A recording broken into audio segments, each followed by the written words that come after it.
Hello po, isang magandang umaga po para sa ating lahat and kumusta po kayo ulit? Welcome to my channel. Ako po si Melissa and sa sino man pong baguhan po dito sa channel po natin. Sana po magstay kayo, sana po mag-subscribe kayo. Hopefully magkikita-kita pa tayo ulit. And if ever po comment po kayo dyan sa baba, no matter what, sasagutin ko yan. And i-express lang ninyo po yung damdamin ninyo kung ano po yung palagay po ninyo sa channel po natin. Anyway, dito pag-uusapan po natin ang iba't ibang klase po ng spiritual. And in today's video is pag-isahin po natin ang tinatawag po nating devotion or pagdidebosyon mo. Ngaya. And then, orasyon. Ano pag-isahin po natin. Para kahit pa paano po, magkaroon po kayo. Para kumbaga sa akin, magkaroon po kayo ng idea na magkatugma-tugma po itong mga iniisip po ninyo kung paano po talaga tayo, no? Like, matuto po ng tinatawag po nilang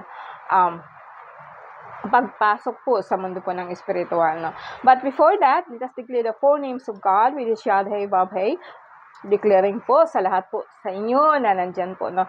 It's not actually na nagkataon lang na nakita ninyo itong video na to, no? Para po talaga ito sa inyo, sa lahat po na nagsisik or naghahanap po ng pagkakataon po na magkaroon po ng kaliwanagan, no? Kasi hindi mo to maitanong sa pari, hindi mo to maitanong sa pastor, or rather, kahit mga tao po na may tanong sa sarili nila about sa pagkatao po nila, mahirap po talaga yun ipaliwanag. But dito, tatalakayin po natin kahit paano, no?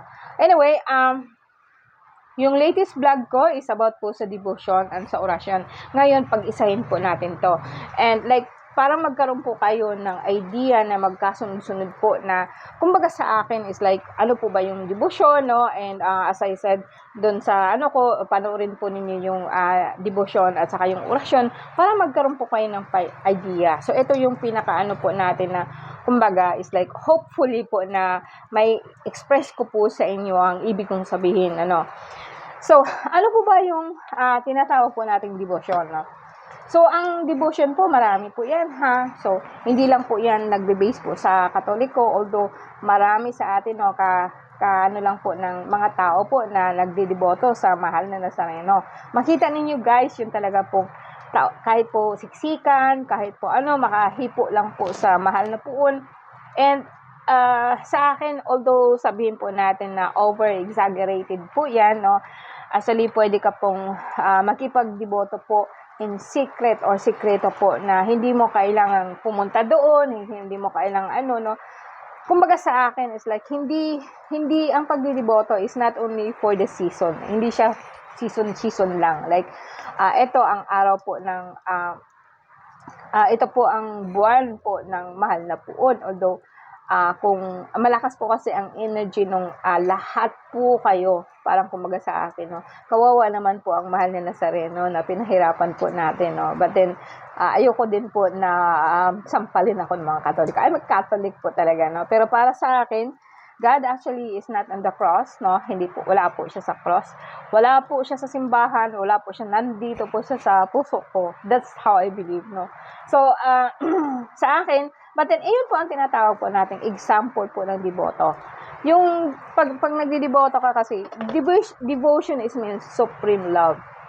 No, yung parang hindi lang po ikaw nagdideboto ka sa kanya dahil he can do something for you. Hindi yung ganon, no.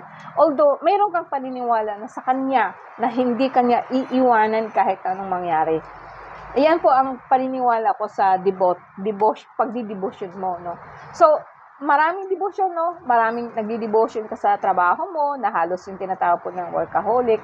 Pwede po mag-devotion ka sa asawa mo. Like, di ba? Pag nag-devotion ka sa asawa mo, hindi naman pwede na magdi-devotion ka sa asawa mo, pagkatapos naman, iba-ibang paglabas mo. Meron ka na naman na devotion sa ibang babae. Hindi ganon. Like, para sa akin, it's just like an inner connection mo sa iyong sarili at sa Ama. Kung sakaling Ama nga po ang pinagdidebosyonan mo, as I said, pwedeng sa pera, pwedeng sa politiko, pwedeng sa kapangyarihan mo po. Maraming klase po ang debosyon. So, sa akin, you know, it's a deeper understanding na, kumbaga sa akin, ako naniniwala po ako na kahit kailan. Kaya nga po hindi ako makapasok-pasok sa paniniwala po ng isang Katoliko kasi, or I'm a Catholic, guys, sa totoo lang. But then, sabi nga ng kapatid ko is isa po akong suwaili. Kasi, kino-question ko kasi ang lahat po ng bagay na ginagawa nila. And they don't like that, no? Ayaw nila ng ganon. And even now, kahit sa mga pari, no? May mga pari din ako na open-minded. Yung parang kumbaga sa akin is, yung sinasabi ko is like they agree or something, no? Hindi kanila i-shut off or sabihin na natin na, uy, kulang ka lang sa paniniwala. No? May mga pari talagang ganun, sagad-sagaran na agad. No? Sabihin nila na, di ba, pag nagkumpisal ka, no? Sa amin ng mga Katoliko, magkumpisal ka is like, niya. And kapag meron kang certain time na parang nagawang kasalanan na ganon, parang hindi ka makapasok ng simbahan o hindi ka pwedeng magkain po ng ostia, 'di ba? And matagal na ako hindi kumakain ng ostia, guys. So, hindi ko inaano po ang po ng Katoliko. Hindi lang sa lahat ng pagkakataon ko kasi istugma. Kasi para sa akin is like, para kasi sa akin, bias siya or something, no? Like, well, ang problema kasi sa atin is like, ang pari na nagmimisa sa simbahan, alam ko naman na hindi siya ang pinunta ko doon, no? Parang hindi kasi ako makakapaniwala sa kanya na isa siyang banal at ng mga tao na lahat ng nagsisimbang banal, kung nakikita ko naman kung ano talaga yung pagkatao nila, no? Mahirap yun. So, isa yun sa dahilan kung bakit. Mas gusto ko pang pumunta po ng simbahan, ng tahimik, like, like, walang tao, gano'n. Yung parang ako lang, at saka yung, ang namagitan lang po sa amin, ako lang, at saka yung Diyos, walang in-between po na tao na parang naghaharang sa akin na hindi ako pwede kasi isa akong makasalanan. It doesn't work for me anymore. So, sa akin, God is good. He never actually, pagdating po sa spiritual, wala pong masama, wala pong mabuti sa atin. We are all like gods. No? So, ganun din po, ipaliwanag ko po sa inyo yan ng mas pero sa ngayon po kasi is like, mataas, mahaba na siya, no? Napahaba yung kwento ko. Okay, anyway, ang tinatawag po nating devotion is something like that, no? Parang unwavering faith na kahit anong mangyari, nandyan siya. That is some kind of devotion. Like yung pagmamahal mo. So, sino po ba ang dinidevotionan mo? Is it like for mahal na ina, like si Mama Mary na yung ginawa niya yung ginawa niya na witness po siya sa pagpapahirap po ng anak niya. It is something like I believe in, no? And doon din kay Jesucristo na kung saan ibinigay po niya ang buhay po niya sa akin. Although it's just only a story, pero I like to believe that, no? Gusto kong paniwalaan yun kasi nagkakaroon po ako ng parang tatag sa sarili ko na ginawa ito ng Diyos para sa akin. There's something like faith ba yun ang tawagin yan? Kakaiba po siya sa something like naniniwala ka sa is unwavering faith na kung saan ang loyal mo sa Kanya hindi talaga magmamaliw. Yung pagmamahal mo sa Kanya is walang hangganan. And at the end of your life, it's just like kayang-kaya mong ibigay ang buhay mo just for the sake of that faith. I think yan ang pinakamatinding devotion.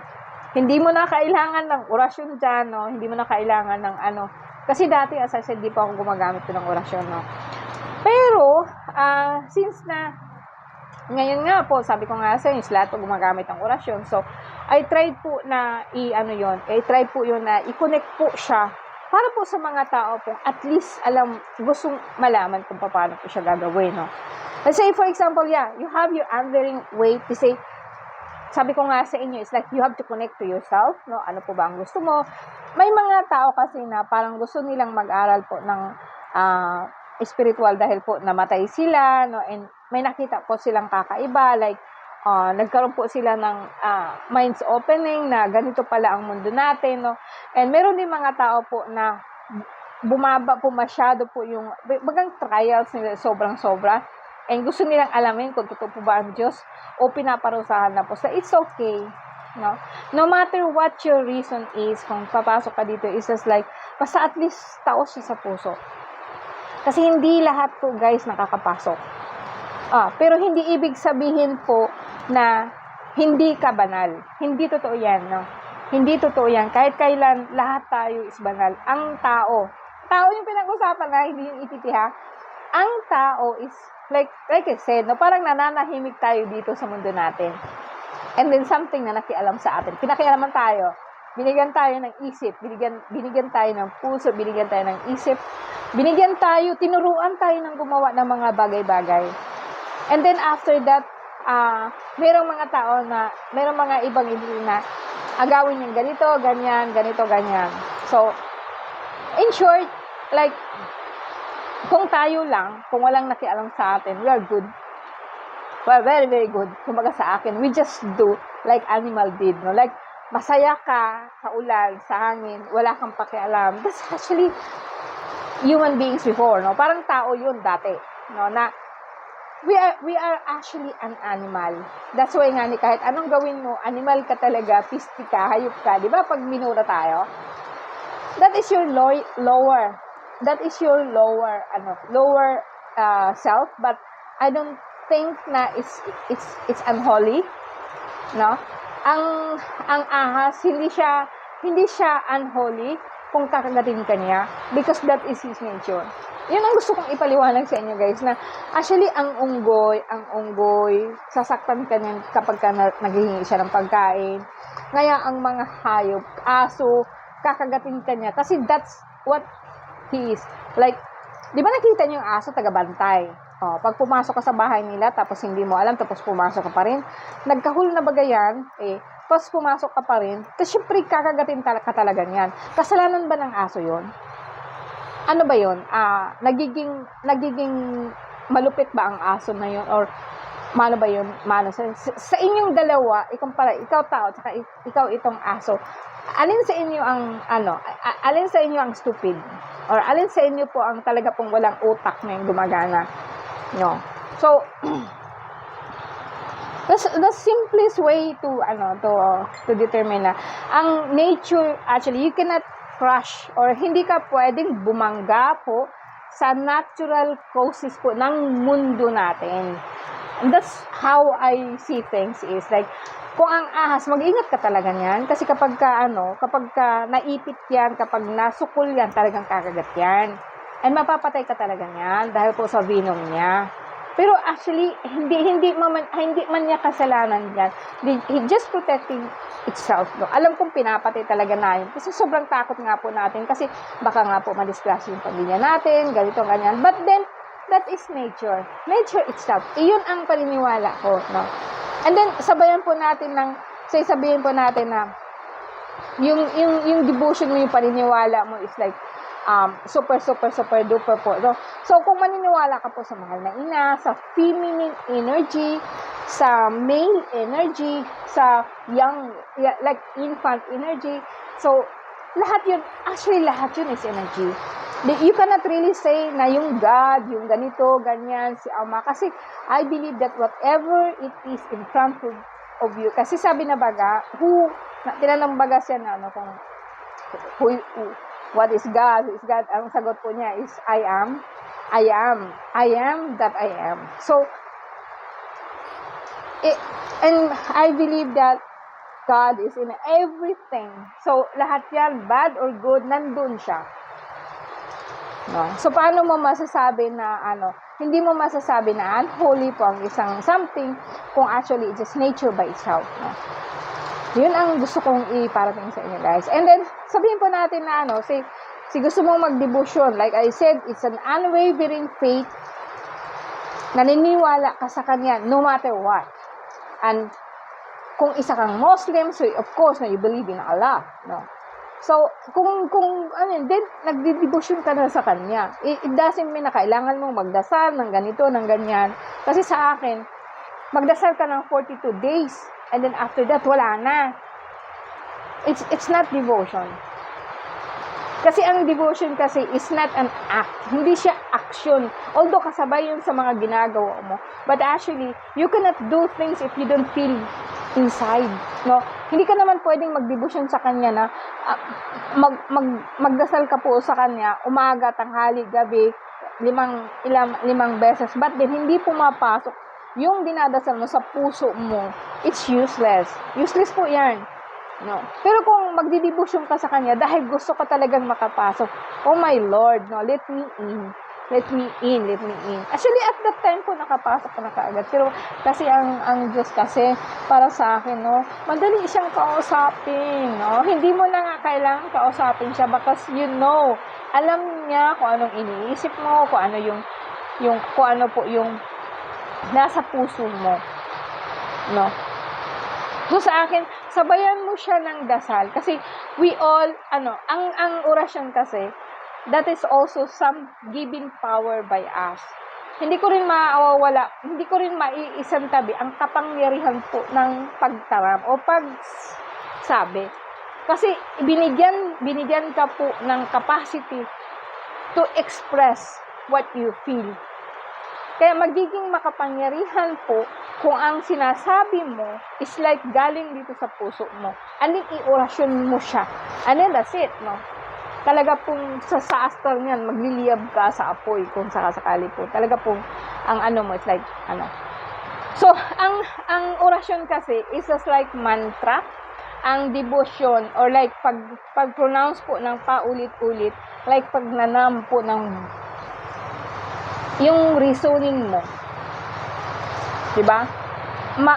Ang pinaka po ng orasyon or like pagdidibusyon mo, like sabihin natin na pinapadasal ka ng 5 times a day, then pataas siya ng pataas kasi yan ang ginagawa ko, is only actually to train your mind. Kailangan po talaga i-train yung mind mo, no, na ganito siya, ganitong oras, ganyan. Kaya yung orasyon na yan is magiging mantra yan sa'yo. And then magkakaroon, kahit po tulog ka, nagagalaw-galaw po yung dila mo kapag magigising ka na lang na may kalaban ka, na naginip ka na may kalaban ka, tapos bakbakan kayo sa orasyon, tapos gumagalaw po yung bibig mo at saka yung dila mo. That is actually the power or the energy or the power itself by your vocal words. Kasi ang salita natin makapangyarihan. Nandiyan na nga po yung salita mo. Halimbawa nga iniisip mo, tapos nga tigdi-declare mo. Kaya maano sa atin na, do not judge so you will not be judged. But then every time we judging others, we also judging ourselves.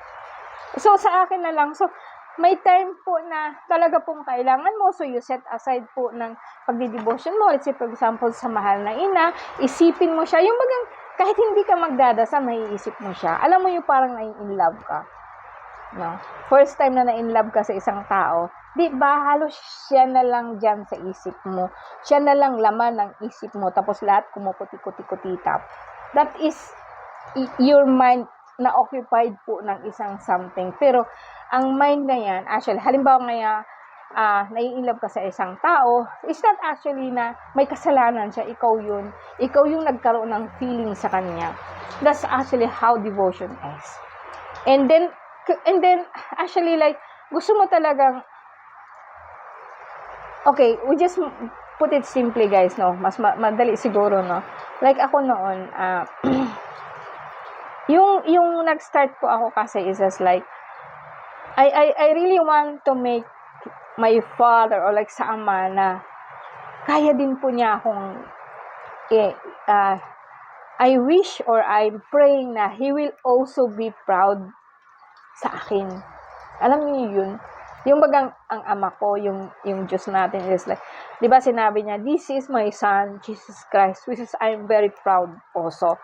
So gusto ko maging ganun. Gusto ko bagang siya, magiging proud din siya sa akin na ito nagagawa ko, na ito kaya kong gawin. Sinusunod ko hindi lahat ng utos niya, which is actually, lahat ng utos niya, according po sa religion natin. Kaya hindi ko masusunod yung religion natin, kasi hindi ko siya nakikita doon. Sa 10 utos, Sa 10 utos na nga yan, isa lang talaga ang nano ko dyan. Parang sa akin, mahalin mo ang Diyos higit pa sa buhay mo. Yun lang ang utos niya na kaya kong sundin. Hindi ko kayang sundin yung wag kang magsinungaling. Wag kang magtampisaw, ano yun, 'di ba? Marami yung doon, wag kang magnakaw, wag kang that's bullshit kasi lahat nagnanakaw eh. Isip mo nga ninanakaw na nga eh, 'di ba? No? So, isa lang ang kaya kong sundin doon. Mahalin mo ang Diyos ng buong isip mong pagkatao. That's exactly how I feel. Kaya gusto ko nga kung kasi nung baga sabi ko ayaw ko maging ganito, ayaw ko maging ganyan, nakikita ko talaga siya bakit. Hindi ako special. Sa isip ko noon makasalanan ako eh. Oh, 'di ba? Makasalanan ako eh. Oh, may boyfriend ako, may asawa siya, and may bar ako dati. Although hindi ayaw na ayaw ko talaga yung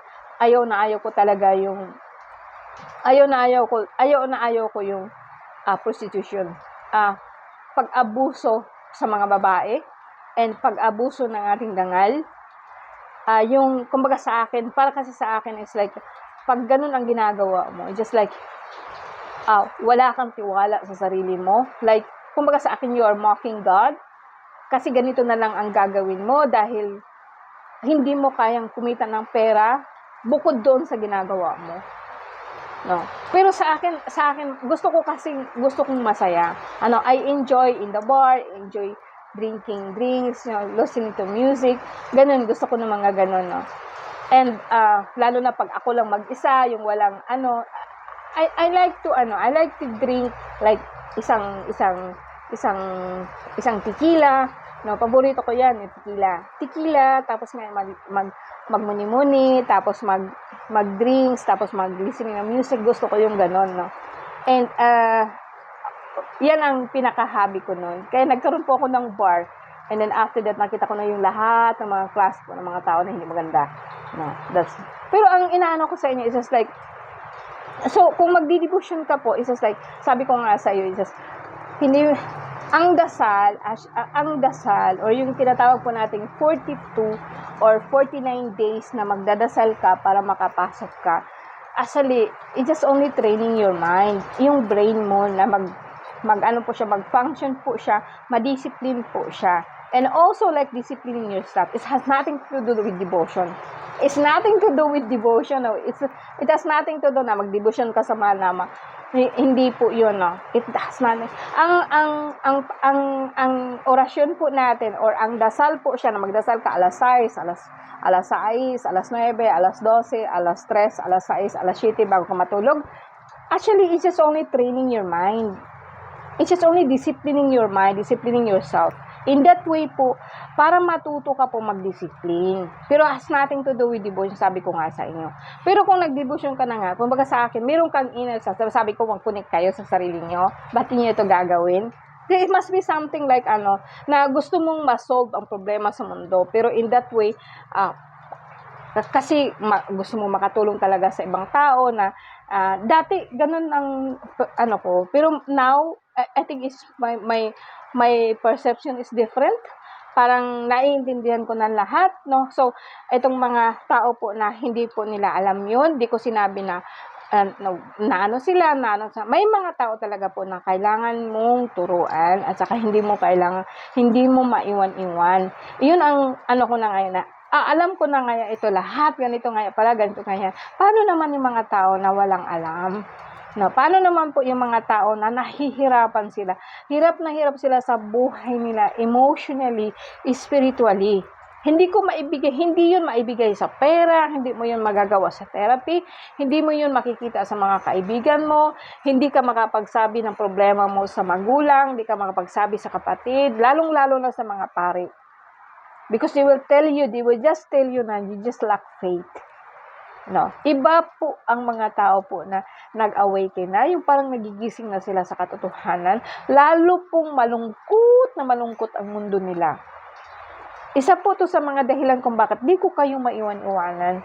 Although sabihin ko nga sa inyo, masama ang tao. No, never po.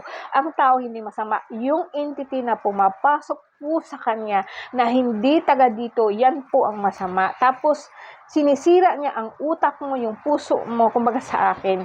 Marami pa akong isisiwalat sa inyo, guys, na mga ano. So, I just cannot, hindi ko pwedeng isulat yun, no? Kaya nga, bawal, hindi ko na po siya nilalabas sa Facebook kasi nga po bawal yung mga ganitong topic, ganun. Pero sa akin, just only opening mind po. At least sa YouTube po na-express ko yung gusto kong sabihin po sa inyo. This is not for kids and this is not for the person na talaga pong yung sagrado po talaga ang paniniwala niya. When I say sagrado, pa nga sarado ang utak niya po. No?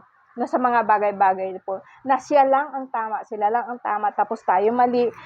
Itong religion na ito ang tama, tapos ito ang mali, no? Tapos sabihin po natin na kailangan mo ang Diyos nga ganito nga para sa nakikita ko yung mga ano ba, guys, nakikita ko yung mga tao na nag-aano po, yung mga nanggagamot po, no? Nakikita ko sila, hindi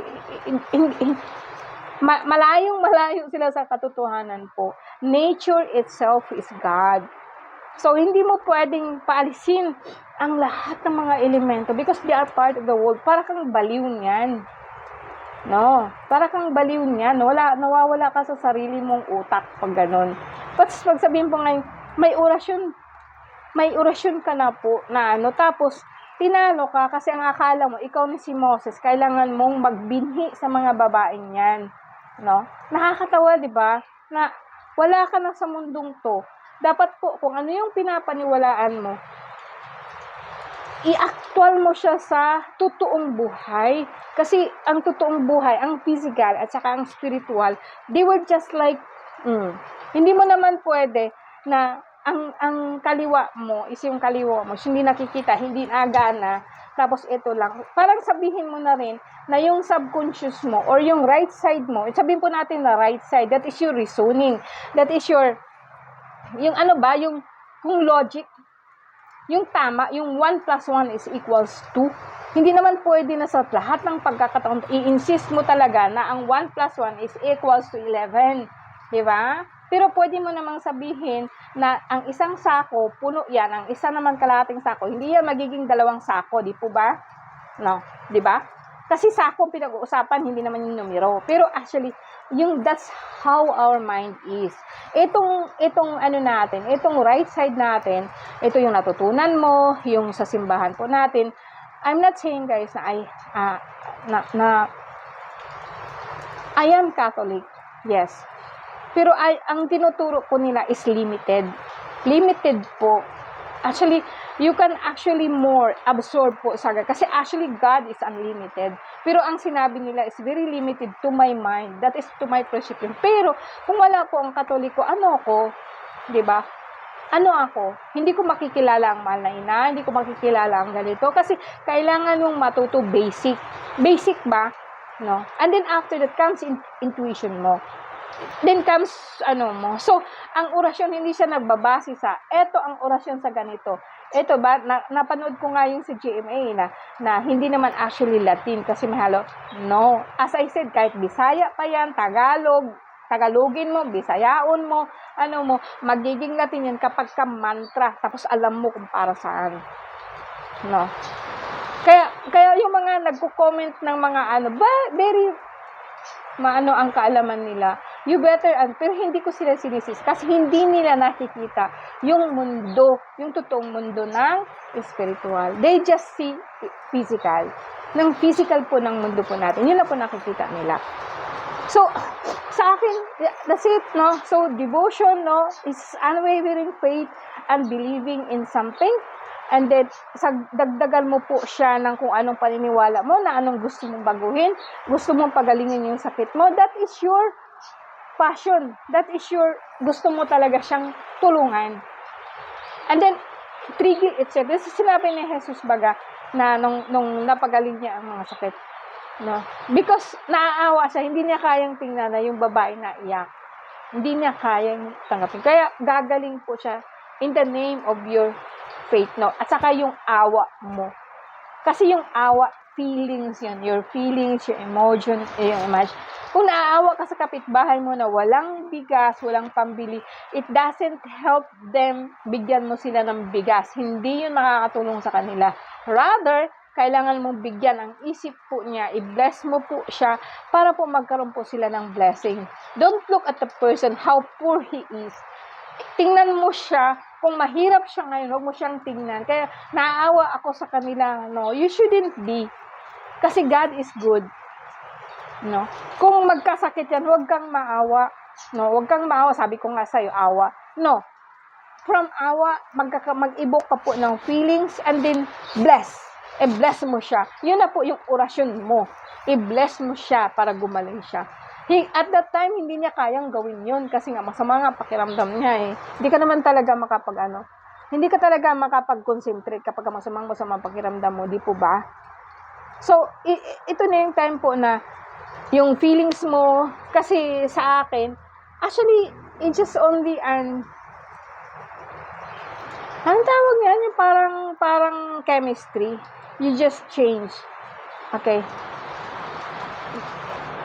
It's just the same thing po, na parang kumbaga sa akin, like, anuhan po natin to, baguhin po natin to. Sa mind mo, you want to change things. That is why nag-oorasyon ka. And through the things na kinoconnect mo sa paniniwala mo sa Diyos Ama, and then through your feelings, ikaw at ang Ama, iisa na lang. And then you say these words, you say this orasyon. And then you should, because this is the one you connect to God. You connect to the things that you connect to the beings that you desire. Kasi, mahal na ina, kung ang mahal na ina is like, mapagmahal po siya sa anak niya, and then, yun ang i-bless mo. So, everything is going to be okay. No? And that's spirituality. Hindi po yan siya religion. That is your belief in something, like believe in something like much higher than us.